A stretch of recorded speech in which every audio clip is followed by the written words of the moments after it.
Sa wakas na kumpleto rin ang pinaka-best motorcycle na 125cc dito sa bansang makikilala mo sa pagkakataong ito. Ito ang inaasang makumpleto ng karamihan dahil ito ang mga magiging mabiling motorsiklo dito sa Pilipinas ngayon. Gawang Japanese brand at naglalaman ng mga modernong gamit. Yan ang iisa-isayin natin, pero bago yun, syempre kung bago ka pa lamang po dito sa akin channel, baka naman kaibigan po mag-click ang subscribe button pati na ang notification bell para naman ma-update ka palagi sa mga video na gagawin ko pa. Alright, simulan na natin to!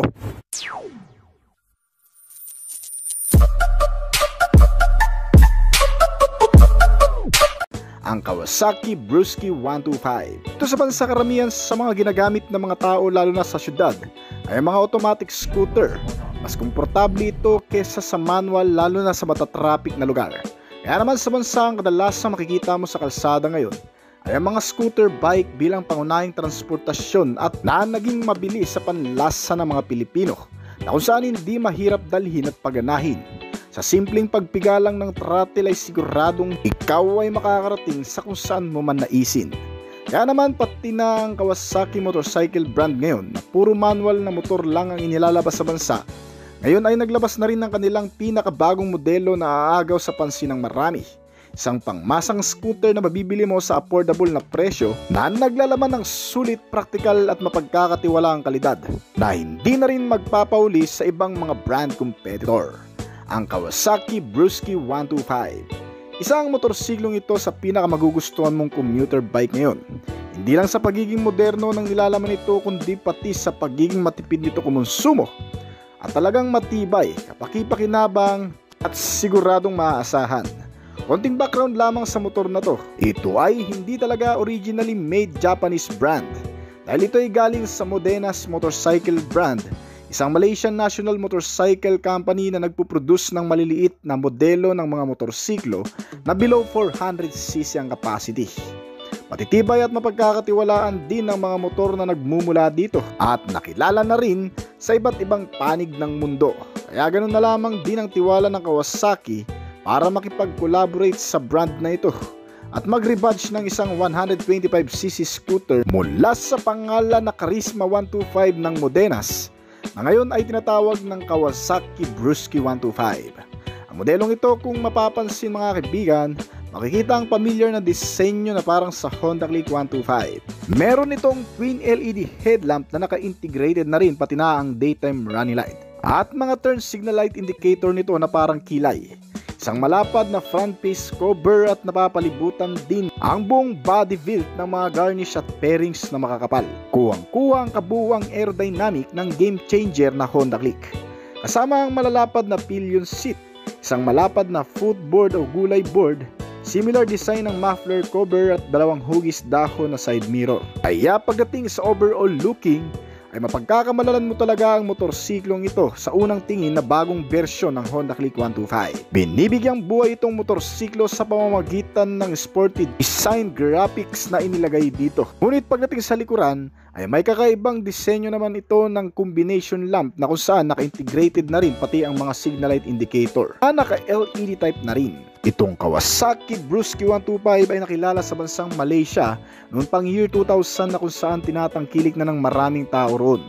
Dahil sa talagang matibay, mapagkakatiwalaan, tumatagal at sobrang praktikal. Hanggang ngayon, isa pa rin ito sa mga nangungunang motor sa bansang Malaysia pagdating sa pagiging praktikal at sulit na klase ng motorsiklo. Ang Kawasaki Brusky 125 ay pinapagana ng 124.8 cubic centimeter na displacement capacity.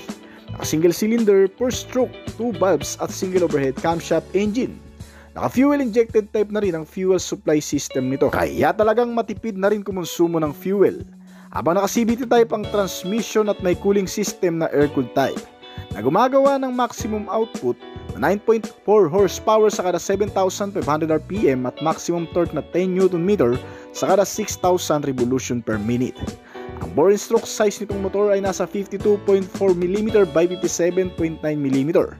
Meron din itong kabuuang bilis na umaabot ng hanggang sa 105 km/h. Ang maganda pa dito, itong commuter bike ay naka Euro 4 compliance na rin. Kaya pati ang emisyon ay sobrang linis. Meron itong fuel tank capacity na 5.1 liters at kumukonsumo ng 40 to 45 km per liter. Bukod pa dyan, pagdating sa ilan pang amenity, makakuha ka rin ng pangkaragdagang comfortability sa pagkakaroon nito ng mga bulsa sa harapan. May malawak din itong underseat compartment storage na may sukat na 14 liters. Nakasya siguro ang half-face helmet mo dito. At may retractable hook na pwedeng pagsabitan. Meron itong optional kick and electric starting system para kapag naubusan ng baterya at hindi mo na mapagana sa pamamagitan ng electric, ay pwede mo pa rin mapaandar ito sa pamamagitan naman ng kickstarting. Sinamahan pa itong motor ng USB port charging system na kung saan maaari ka nang mag-charge ng gadget. Nilagyan din ito ng analog type instrument panel na may maliit na digital display para sa milyahe, fuel gauge at orasan. Kasama ang indicator at iba pang sign na makikita para sa pangkaragdagang readout ng rider habang nakasakay dito. Ang Brusky 125 ay mayroong makakapit na brake para sa ligtas na paggamit nito sa oras ng mga biglaang preno. Ang front nito ay nilagyan ng isang malaking disc type na naka-ventilated disc at naka-hydraulic na may 2-piston caliper brake. Kaya siguradong malakas ang stopping force. Habang naka-leading drum brake type naman ang rear brake para mas balanse at timplado lalo na sa mga biglaang preno. Sinamahan ito ng malalagkit na gulong na parehong mga naka-tubeless tires at may kabuuang sukat sa front na 80x90R14 at 90x90R40 naman para sa rear. Ang suspension naman na inilagay dito sa front ay naka-telescopic fork, habang single-sided shock absorber with coil spring naman ang sa rear suspension nito. Pagdating sa security features, hindi ka rin talo dyan dahil itong motor ay nilagyan ng shutter lock system sa ignition para safe kahit papano at hindi basta-bastang mabuksan ng kahit na sino. Sinamahan ng pass switch, mga side reflectors para sa addition visibility. Pagdating sa dimension, itong Kawasaki Brusky 125 ay may kabuuang bigat na 108 kg at may kabuuang ground clearance na 12 cm. Ang seating height nito ay nasa 77 cm at may presyo na inilabas sa bansang Malaysia na 5,397 Malaysian ringgits. Na kung direkta natin i-convert sa Philippine peso, ito ay magkakahalaga ng hanggang sa 70,161 pesos lamang dito sa bansa. Suzuki Bergman 125 2023. Ang pinakabagong update sa motor na ito ang hinihintay na rin ng marami noong nakaraang taon pa.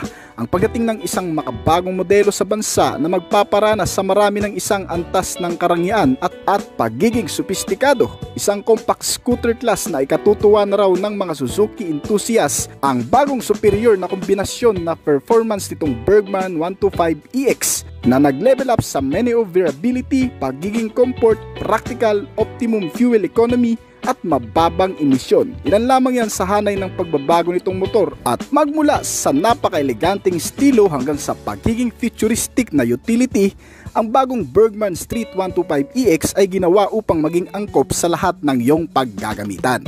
At sa wakas, narito na sa Pilipinas ang hinihintay na yan dahil nitong April lamang ngayong taon inilabas ang bagong update sa modelong ito na Suzuki Bergman 125EX. Isang motor na pinagmamalaki ng Suzuki motorcycle brand na available na rin dito sa bansa. At para malaman nyo na rin ang mga aasahan nyo pang specs and features na meron sa motor na ito, ay babanggitin na rin natin dito yan. Para sa kabuang makina, ito ay powered by 124 cubic centimeter na displacement capacity with single cylinder, 4-stroke, single overhead cam, air-cooled type ang cooling system at fuel-injected type naman ang fuel system nito. May bore and stroke size ito na 52.5mm by 57.4mm at compression ratio na 10.3:1. CVT type na transmission na kaya mag-produce ng maximum output level na 8.5 horsepower sa kada 6,500 RPM at 10 Nm of torque naman sa kada 5,500 RPM. Pasusubukan pa lang natin ang bilis nito pag tuluyan nang inilabas, kaya sa estimated pa lang na top speed kung ibabase sa old version, ito ay may bilis siguro na 105 km/h. Not sure pero baka nga mas gumanda pa ang performance nito ngayon.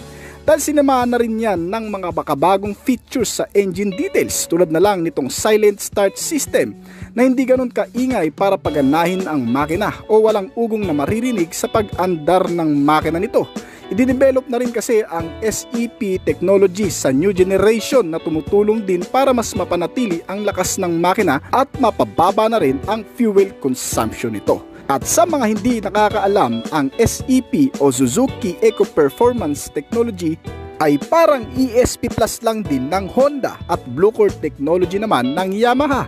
Kaya ganun na lang din siguro ang performance na nagagawa niyan sa motorsiklo, na tumutulong din para magkaroon ng mas mababang emisyon at upang maging eco-friendly ang isang motor. At ang Suzuki Bergman 125EX ay may fuel tank capacity na 5.5 liters para sa mahabang biyahe ay siguradong hindi ka bibitinin na kayang kumonsumo ng mas matipid din na paraan dahil nga sa bagong makina ay mas pinatipid na rin sa gasolina na kumukonsumo ngayon sa hanggang 52.6 km per liter. Sa tulong na rin ng iba pang mga sistema nito na EASS, Engine Auto Stop Start o Idling Stop System ay mas mapapababa pa ang fuel consumption nito. At sa iba pang mga features mga kaibigan, hindi pa rin nagbago ang pagiging convenient ng motor na ito na mas pinaganda pa nga ngayon at mas pinalapad ang roomy floorboard o front footboard or sa ibang term ay gulay board. Ay nagbibigay naman ng mas relax na biyahe na sinamahan ng malalapad at napakalambot na seats at malawak na underseat compartment storage na may sukat ngayon na 21.5 liters. Na kung sa mahabang biyahe ang trip mo at may gamit kang dala ay mas maia-accommodate mo na yan dito sa bagong Bergman 125EX 2023 model. Bukod pa dyan ay hindi mo na rin po problemahin ang electricity kung kinakailangan dahil sa USB outlet na pwedeng pagsaksakan ng mga gadget at mga bulsa o console pocket na pwede namang paglagyan ng mga maliliit na bagay. At mga ilaw na LED type ang headlamp na split lens design na mas maliwanag, power efficient at durable. Maging ang rear combination lights at ang mga turn signal lamps nito ay sobrang elegante na.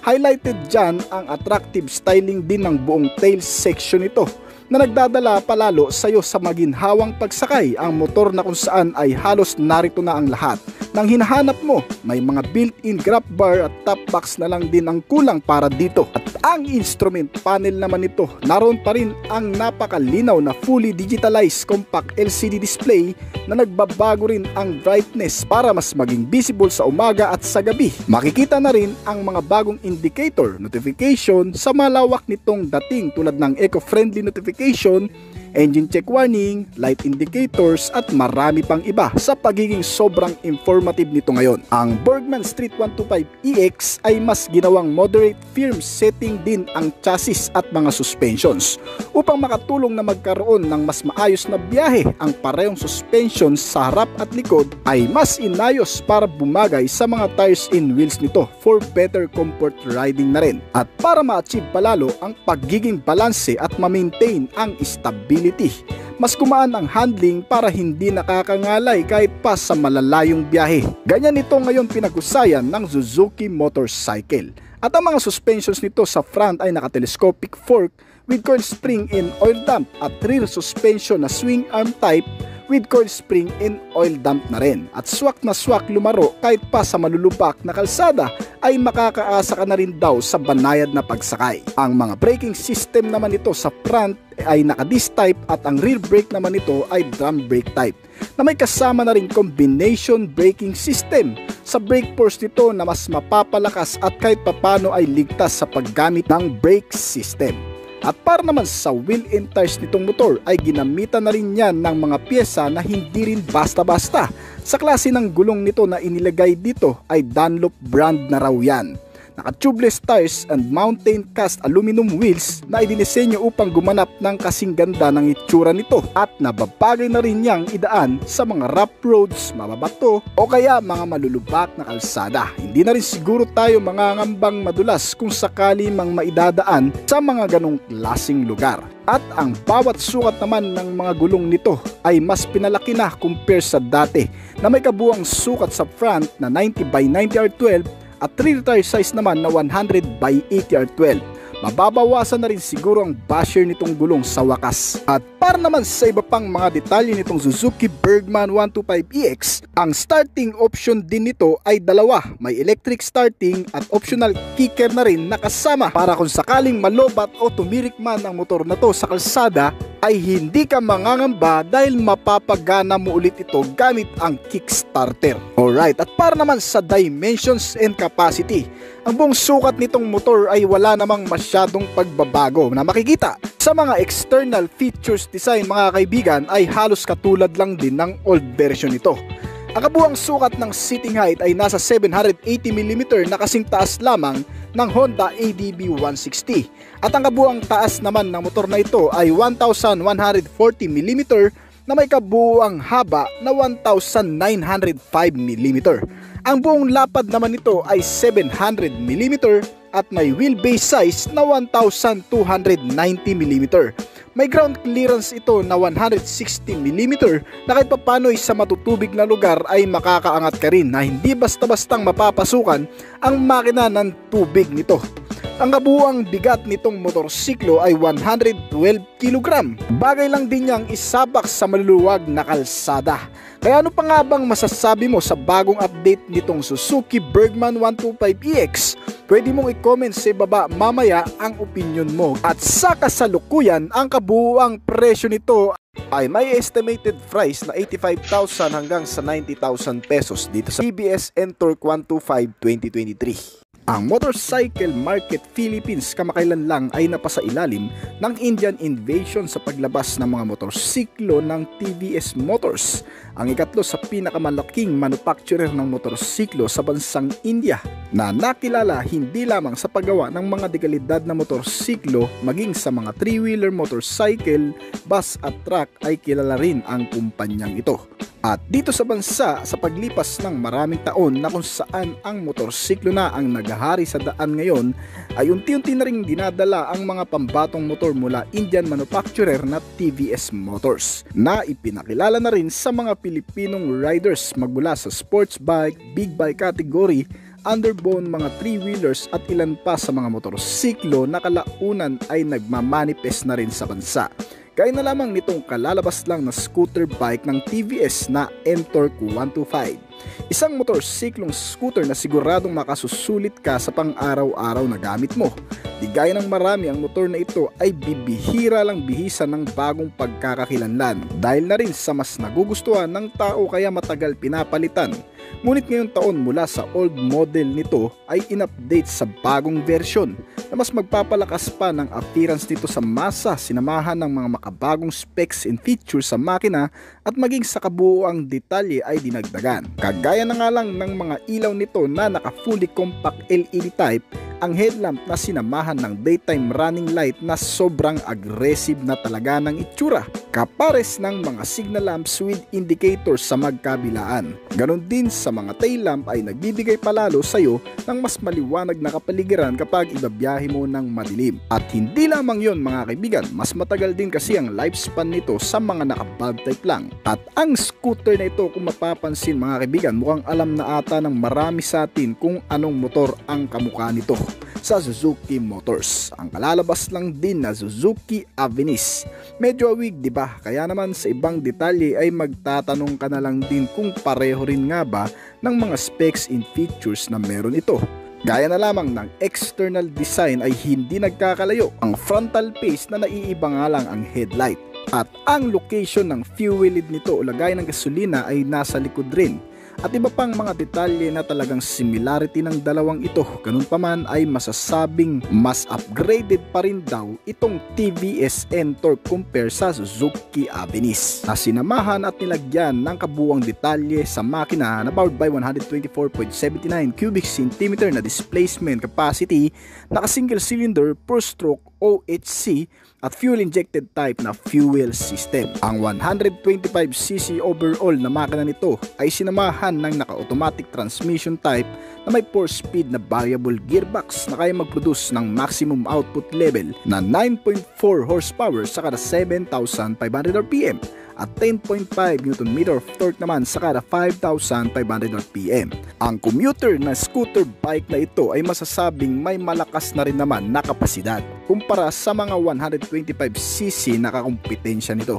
Sinamahan pa yan ng cooling system na air-cooled type na mukhang alam mo na yata ang magiging performance niyan sa kalsada. Naka BS6 compliant na rin ito kaya hindi ganun kausok at eco-friendly. At sa iba pang mga detalye nitong motor, ang flat footboard o gulay board na tinatawag ay nagbibigay ng mas malawak na espasyo sa mga ikakarga mong bagahe dito. May mga retractable hook na rin itong kasama para naman sa mga bagay na isasabit mo lamang dito at mga console pocket na rin para sa maliliit na bagay na maaari mo lamang ilagay dito. At very spacious din ang under seat compartment storage nito.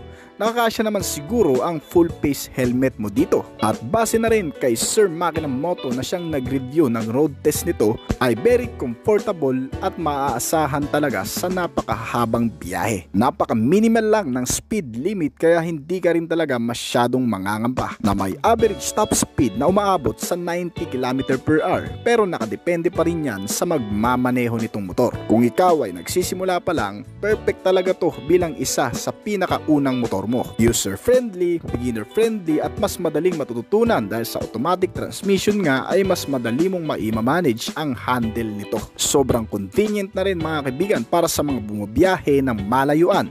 Ang motorsiklong ito ay equipped na rin sa USB port charging system. Dito ay pwede ka na mag-charge habang ikaw ay nagmamaneho. At speaking sa malayuang biyahe, sobrang reliable na rin sa pagkakaroon din ito ng fuel tank capacity na 5.8 liters. Sobrang tipid sa gasolina na umaabot sa 56.23 km/L ang nakukonsumo ng motorsiklong ito. Kaya kung ilalaban mo sa ibang motorcycle brand na may 125cc na motorsiklong scooter, tiyak na mas panalo to sa patipiran. Bukod pa dyan ay may mga ilang features pa na sobrang upgraded na rin ito at babanggitin na rin natin.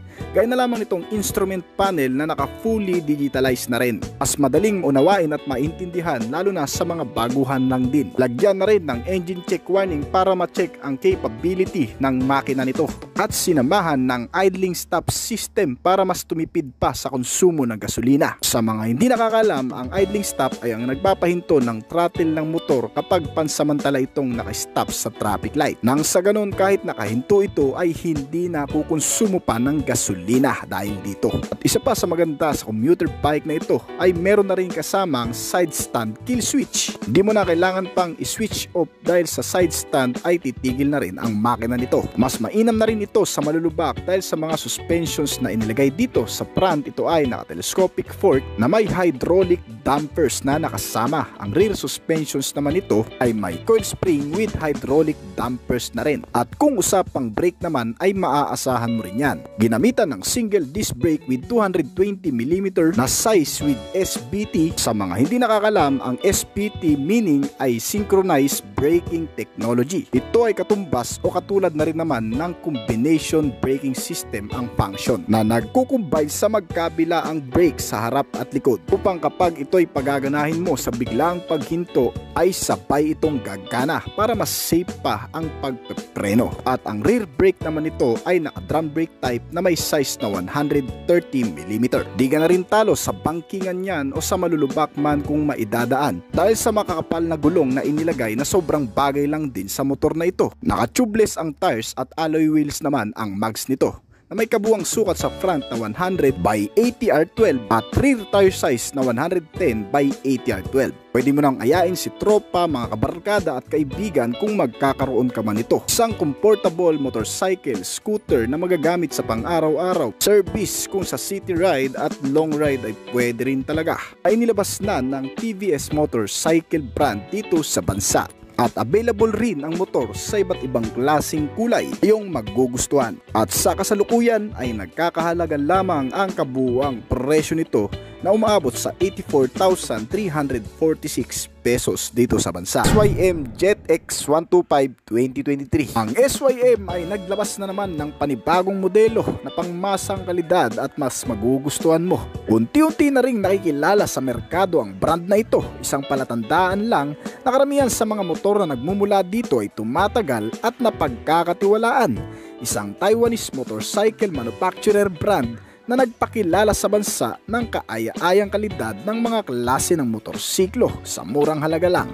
Sa pamamagitan ng distributor na Mitsubishi Philippines ay unti-unti ring naipalaganap ang mga motorsiklong gawa sa SYM, gaya na lamang ng SYM BF3i na isang underbone type na klase at ang kalalabas lang din na SYM ZX 150. Isang maxi scooter naman.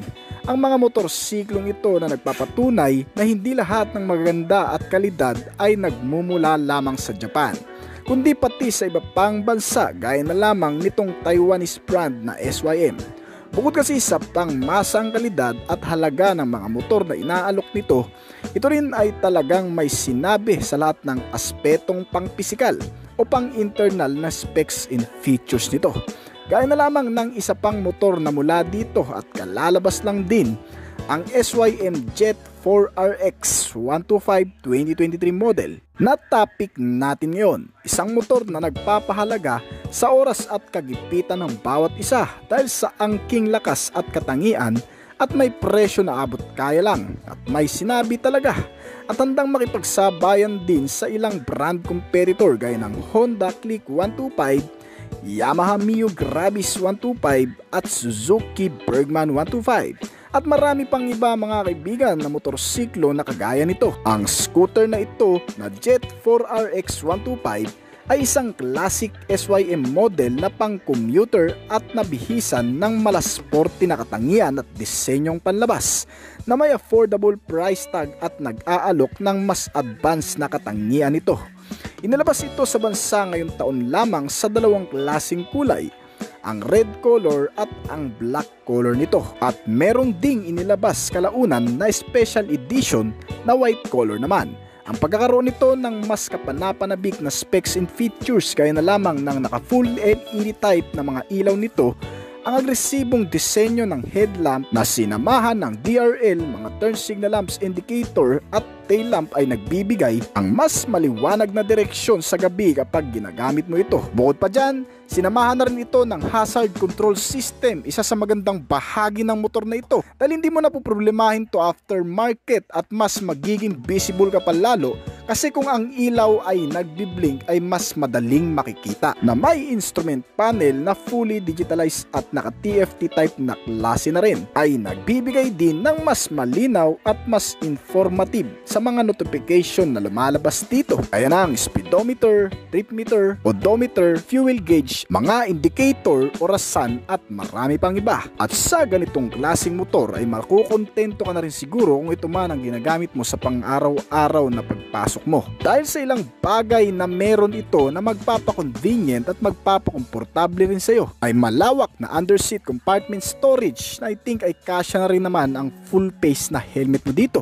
May retractable hook pwedeng paglagyan ng maliliit na bagay at ito ay may front footboard o gulay board na tinatawag. Kaya kung ito man ay gagamitin mo sa paghahanap buhay o gagawin mong pang-deliver gaya ng ibang motor ay maaari rin talaga dahil hindi rin naman nalalayo sa iba pang mga kapareho ang mga features na meron itong motor. Meron na rin itong kasamang USB port charging system na quick charge lamang. Ibig sabihin, mabilis ka lang mapupull charge kapag nag-charge ka ng iyong cellphone dito mismo sa motorsiklo. Napaka-reliable din ng mga suspensions nito at napakadaling imaniobra. Ginamitan ng chassis frame na underbone type na klase, sobrang gaan din daw gamitin. At ang mga suspensions na napakasulit na rin. Kasi nga ang history ng motor na ito sa bansang Europa ay ginagamit din nila sa mga pang off-road o rough road na gamitan. Dahil sa nakadesign din ang motor para sa ganong klaseng mga kalsada. Yun nga lang, magpapalit ka na lang talaga ng dual purpose tires para magamit mo sa ganung klaseng lugar. Kaya naman pagdating sa front suspensions nito, ito ay naka-telescopic fork at rear suspension na swing arm single-sided shock absorber na equip na rin sa spring preload adjustment. Ibig sabihin, pwede kang magkarga ng mabibigat na bagay na kakayanin ng motorsiklo depende sa adjustment ng spring nito. Para sakali mang maidadaan mo din sa malulubak, may karga kang mabibigat ay mai-maintain mo pa rin ang stability ng pagmamaniobra. Hindi ganong katagtag at napakagaang pa ring dalhin. At the same time, ay hindi rin basta-bastang masisira ang suspensions nito. Bukod pa dyan, ang motor na ito ay eco-friendly na rin dahil sa ginamitan ng Euro 5 compliance sa emission nito. Kaya makasisiguro ka rin na hindi ka sasablay sa anumang emission testing ang gawin. At pagdating naman sa kabuuang makina, itong motor ay pinapagana ng 124.6 cubic centimeter na displacement capacity, naka single cylinder, 4-stroke, 2 valves at may fuel system na electronic fuel injected type. Nakatitipid ito sa gasolina kaya mainam ito kahit sa long ride o pang city ride man. Sa kabuuang fuel tank capacity na 6.2 liters ay kaya nitong kumonsumo ng hanggang sa 45 to 50 kilometers sa kada isang litro. At gaya ng marami mga kaibigan, ang 125cc motorcycle scooter na ito ay may cooling system na air-cooled type. Hindi naman problema sa mga ganitong klaseng displacement lamang ang naka-air-cooled type dahil hindi naman ganon kainitin ang makina nito kahit magdamagan mo pang gamitin. Magiging disadvantage lamang ng motorsiklo yan kapag mas tumaas pa sa 150cc. At pagdating naman sa transmission type, ito ay ginamitan ng CVT automatic transmission at variable gearbox na 4-speed na kaya mag-produce ng maximum output level na 11.26 horsepower sa kada 8,500 RPM at 10.3 Nm of torque naman sa kada 6,500 revolution per minute na may average top speed na 99 km/h. Hindi naman ganun kabilis ang motor na ito pero hindi rin naman ganun kabagal, kumbaga katamtaman lang ang takbong nagagawa nito. Na kumpara sa iyo ay hindi naman importante ang performance o bilis na nagagawa nito, basta may motor na magagamit lamang na service sa pang-araw-araw. At isa pa mga kaibigan sa magiging advantage ng motor na ito, ang pagkakaroon ng anti-leaf engine hanger system. Ito naman ang sistema na kung saan mas ini-improve ang pagiging stability nito once na naka-open na ang ignition at napihit mo na ang throttle nito. Walang mararanasang dragging at mas makukondisyon ang napakagandang takbo nito. Na may safety features na rin pagdating sa front brake, ito ay naka-disc type na may size na 226mm na may kasama ng CBS o combination braking system at rear brake type naman na drum brake na may sukat na 130mm na may CBS o combination braking system na rin. Ang sistemang ito na CBS mga kaibigan ay mas magandang gamitin kesa wala. Syempre nga naman kapag ginamit mo ang front brake ay otomatikong sasabay ang rear brake nito o alinman sa dalawa ay siguradong magsasabay ito gamit ang brake procedure, alright. At syempre pa sinamaan na rin niya ng kabuang sukat ng mga gulong na napaka-reliable na rin sa bangkingan o sa mga biglang pakurbada o kaya naman madudulas ay napakasulit ng mga klase ng gulong nito na may kabuang sukat na 110 by 70 R12 sa harapan at rear tire size naman na 120 by 70 R12. Parehong naka-tubeless at alloy wheel na rin ang mags nito. Less maintenance ka dito dahil kahit napako na ito o natusok na ng anumang matulis na bagay ay hindi pa rin ito basta-bastang napaplat. Mapapatakbo at magagamit mo pa ng ilang beses basta may sealant lamang ang loob nito. At pagdating naman sa dimensyon ng kabuang motor na ito, ito ay eksakto lang din para sa tipikal na sukat nating mga Pinoy na may kabuuang haba na 1,900mm. Ang lapad nito ay 745mm at kabuuang taas na 1,110mm. Sa wheelbase size ay may kabuuang sukat na 1,320mm. Ang buong bigat naman nito ay medyo may kagaanan lang din na umaabot sa 115 kg. Kayang-kayang i-manage o dalhin ng mga babaeng rider. At para naman sa iba pang detalye nitong motor, hindi naman din makukumpleto yan kung hindi rin natin babanggitin ang kabuuang presyo nito na makukonsider mo sa pagiging affordable na rin. Ito ay kasalukuyan nagkakahalaga ng 78,800 pesos dito sa bansa. Mio Gravis 125 2023. Walang duda na isa sa pinakamabentang motorsiklo ng Yamaha Motor Philippines ngayon ay itong Mio Series. At para sa pangmasang kalidad, ang mga motor na ito ay ino-offer sa magkakaibang halaga At para mas maging competitive pa sa local market ay patuloy na ina-upgrade ng Japanese brand ang mga unit na lineup nito. Tulad na lamang nitong kalalabas lang din na may bagong update, ang Yamaha Mio Gravis 125 2023. Sa pagpapalagana pa ng mga motorcycle scooter sa bansa ay ang patuloy din na pagdating ng mga makabagong modelo na may katangiang panghinaharap na nagde-develop din sa kasanayan ng tao sa paggamit ng makabagong teknolohiya. Kaya naman sa pagkakataong ito ay aalamin natin ang ilan sa mahalagang bagay na meron sa motor na ito. Ang Yamaha Mio Gravis 125 na isa sa pinakahinahangaan din pagdating sa pagiging malakas, gwapo at futuristic na katangian nito. Sa makabagong forma at estilo nito ngayon ay may kaakit-akit na youthful design na nagbibigay ng malawak na imahinasyon sa kung gaano kaganda at kaagresibo ng motor na ito. Sa front face na mukhang intelihente at sinamahan ng full LED type headlamps, signal lamps, fully compact lighting system with DRL na nagbibigay ng durability at napakaliwanag na surface sa tuwing ito'y napapasabak sa madidilim na kalsada. Iba-iba man tayo ng taste mga kaibigan, pero mapapawaw ka na rin talaga sa ganda ng forma nito ngayon na nababagay sa futuristic na katangian. Samahan pa yan ng 3D emblem logo na Mio Gravis sa buong body fairings at ilan sa mga graphic decals design at texture ng color combination ay bumagay din talaga sa buong hubog ng itsura nito ngayon at ang napakaangas na digital instrument panel na nag-o-offer ng accurate information, user-friendly at very reliable. Sa magkakaibang detalye pa ng motor na ito ay hindi man nabago ang buong makina, ngunit mas pinalakas naman ito compare sa dati.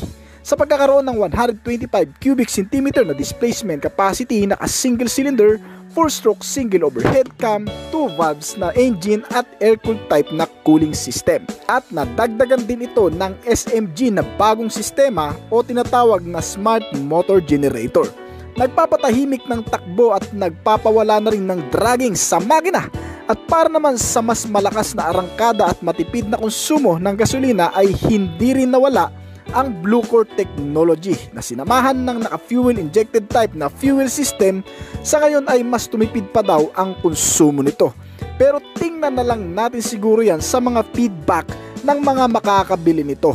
Pero hopefully, yun nga sana ang maging development sa motor na ito. Ang transmission type nito ay V-Vel type automatic na kayang mag-produce ng maximum output level na 9.5 horsepower sa kada 8,000 RPM at 9.5 Nm of torque naman sa kada 5,500 RPM. Malakas na arangkada sa pinalakas na makina na ngayon ay kayang bumirit ng hanggang sa 110 km/h at mayroong kaunting pagbabago sa starting nito. Nawala kasi ang kickstarter na optional sana pang starting procedure. Pero ayos lang din naman siguro dahil may battery voltmeter din naman ito.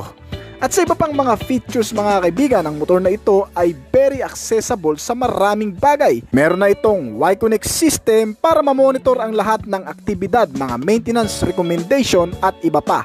Kasama rin dyan ang mga indicator na naidagdag sa sistema nitong motor na makikita na mismo dito sa instrument panel kung may mga mensahe o tawag na marireceive ang phone mo using this Y-Connect system na applicable lang sa Yamaha motorcycle. At dati na rin sa motor na ito ang posisyon ng lagayan ng gasolina sa harapan na kung saan ay helpful yan sa mga taong nagdi-deliver. At ang isa pa sa maganda dito ay sobrang laki na rin ng compartment storage nito na may kabuuang sukat na 25 liters. Nakasyang-kasya naman ang full face helmet. May bulsa na rin ito sa harapan para lagayan naman ng ilan sa maliliit na bagay. At syempre hindi rin nawala sa motor na ito ang accessories power outlet socket. Yun nga lang, kinakailangan mo pa din ng adapter para maggamit ito bilang charging system. At equip pa rin ito ng idling stop system na nakatutulong din sa pagiging matipid palalo nito sa gasolina. At meron ding dalawang klaseng variation ang lumabas sa motor na ito. Una ay ang top end variant na di keyless entry ang sistema at standard variant naman na with shutter lock o manual key system lamang. Pero ang dumarating pa lang sa bansa sa kasalukuyan ay ang standard variant nito. At para naman sa iba pang mga features pa nitong motor, ang mga suspensions and brakes nito ay mas pinaganda at pinagtibay ng manufacturer para mas maging sulit palalo sa lahat ng consumers nito. Ang pagiging matatag na chassis frame na sinamahan ng swak na suspension sa front and rear na nababagay lang din naman sa mga kalsada natin dito sa bansa. Sa malulubak, mahahams at sa mga palikulikong lugar na ina-adapt ng bawat bounce o laro nitong mga suspension. Sa harap ito ay naka-telescopic fork at rear suspension naman na unit swing single shock absorber with coil spring. Ang braking system nito ay sobrang maaasahan mo rin sa pagkakaroon ng naka-hydraulic single disc brake sa front at mechanical leading trailing drum brake naman sa rear brake nito. At brake force na siguradong papasa sa mga taong wala pang masyadong kasanayan sa paggamit ng motorsiklo. Alright. At pagdating naman sa wheel and tires, isa rin sa signature nitong motor ang pagkakaroon ng malalapad na klase ng gulong na pagdating sa kabuuang sukat, sa front ito ay may 100 by 90 R12 at rear tire size naman na 110 by 90 R12. Naka-tubeless ang tires at alloy wheels naman ang mags nito. At sa kabuuang sukat naman ng motor na ito ay nagdadala ng katamtamang laki sa balanseng pagsakay at bigat na naaayon sa mga kalsadang madadaanan. Pagdating sa kabuuang lapad, ito ay may sukat na 690mm, may buong taas ito na 1115mm at kabuuang haba na 1915mm. Ang seating height nitong motor ay 780mm, kasing sukat lang din pala yan ng Suzuki Bergman na 125-2023 model, na sigurado ay kakayanin ng hanggang sa 5'3" ang height. Ang wheelbase size naman nitong motor ay nasa 1275mm at minimum ground clearance na 135mm. May kabuuang bigat ito sa kasalukuyan na tumitimbang ng 102kg. At fuel tank capacity naman na 4.2 liters. At ngayon ay available na nga ang motor na ito dito sa bansa na nagkakahalaga ng 93,900 pesos per Honda Click 125 2023. Inilabas ang Honda Click 125 2023 model sa bagong update nito noong nakarang taon pa. Ang modelong ito ay matagal ng sikat na scooter sa Philippine market at isa ito sa modelong nagpalaganap pa ng kasikatan ng Honda sa merkado, at bilang isa sa nangunguna sa pinakahinahangad ng marami, ang Honda Click 125 ay mas pinaganda sa bagong bersyon nito. Nilagyan ng advanced at makabagong teknolohiya para mas magamit pa ng mas maigi na mga rider sa pang-araw-araw. At kung ikukumpara sa marami, ang motor na ito ay wala na rin atang magiging katulad pa magmula noon at magpahanggang ngayon. Isang Japanese brand motorcycle na bumuo sa pagiging matatag at sa tiwala na rin ng mga taong gumagamit nito. At sa paglabas nga nitong bagong modelo mula external features at design, mga kaibigan, makikita ang kaunting pagbabago sa itsura nito na sinamahan ng mga bagong graphics, decals, color at iba pa. Mas lumitaw kung pagmamasdan ang malawak na katangian para sa imahe na may kasanayan. Ganyan mailalarawan ang motor na ito sa maraming gamit at subok sa maraming bagay. At sa bagong internal features, mas pinaganda ang takbo ng makina sa bagong ESP Plus engine technology. Sinamahan ng bagong sistema na ACG starter para maging tahimik ang andar nito. At sa kabuuang detalye pa ay pinapagana ng 125 cubic centimeter na displacement capacity, naka single cylinder 4-stroke single overhead cam, 2 valves engine, liquid cool type na cooling system at fuel system naman na PGM-FI. May fuel tank capacity na 5.5 liters na kayang kumonsumo ng hanggang sa 49 to 50 km per liter. Matipid talaga ang motor na ito, bagay na nagustuhan ng marami dito. Naka-automatic transmission na CVT at gearbox na 6-speed na kayang mag-produce ng maximum output level na 11 horsepower sa kada 8,500 RPM at 10.8 Nm of torque naman sa kada 5,000 RPM. Mula sa pagiging malakas sa kalsada ay nakapagtala ng average top speed na umabot sa 110 km per hour. Ang motor na kahit saan na yata ng kasuluk-sulukan ng kalsada sa bansa ay makikita dahil sa pagiging popular din ito at convenient na rin sa maraming bagay. Tulad na lamang na pagkakaroon nito ng malawak na front footboard, under seat compartment storage na may sukat na 18 liters at kasya ang full face helmet na sinamahan na rin ng mga console pocket o bulsa sa harapan. Para naman sa mga maliliit na bagay, meron na ring retractable hook para naman sabitan ng ilang gamit. Kasama na rin dyan ang bagong sistema para naman sa elektrisidad ay meron na rin niyang charging port system. Sobrang sulit na nito dati ay mas naging sulit pa ngayon at naka full LED na rin ang lahat ng mga ilaw nito at sobrang visible, less maintenance, less hassle na rin. ang instrument panel na sobrang informative sa mga notification at indicator na lumalabas dito. Mga sign na kung saan ay makatutulong din sa'yo sa pang-araw-araw. May engine check warning, mga signal indicator at idling stop system na bagong sistema rin sa motor na ito, na kung saan ay nakatutulong naman na mas mapatipid palalo ang konsumo ng gasolina. At sa ilan pang bagay, ang motor na ito ay hindi rin pinabayaang mas maging kaaya-ayang sakyan, komportable at maaasahan sa mga kalsadang hindi ganun kaganda. Ang mga suspensions nito na very reliable ay tumutulong mas maging smooth ang riding condition at hindi na rin ganun katagtag sa tulong na rin ng front suspension na naka-telescopic fork at rear suspension naman na swing arm single shock absorber with coil spring, ay napapanatili pa rin ang magandang stability nitong motorsiklo sa kahit anong klase mang kalsada. At ang bagong braking system na mas nagbibigay palalo ng kapanatagan sa mga taong makakagamit nito at sa mga bago pa lang natututong magmotorsiklo na gaya nito.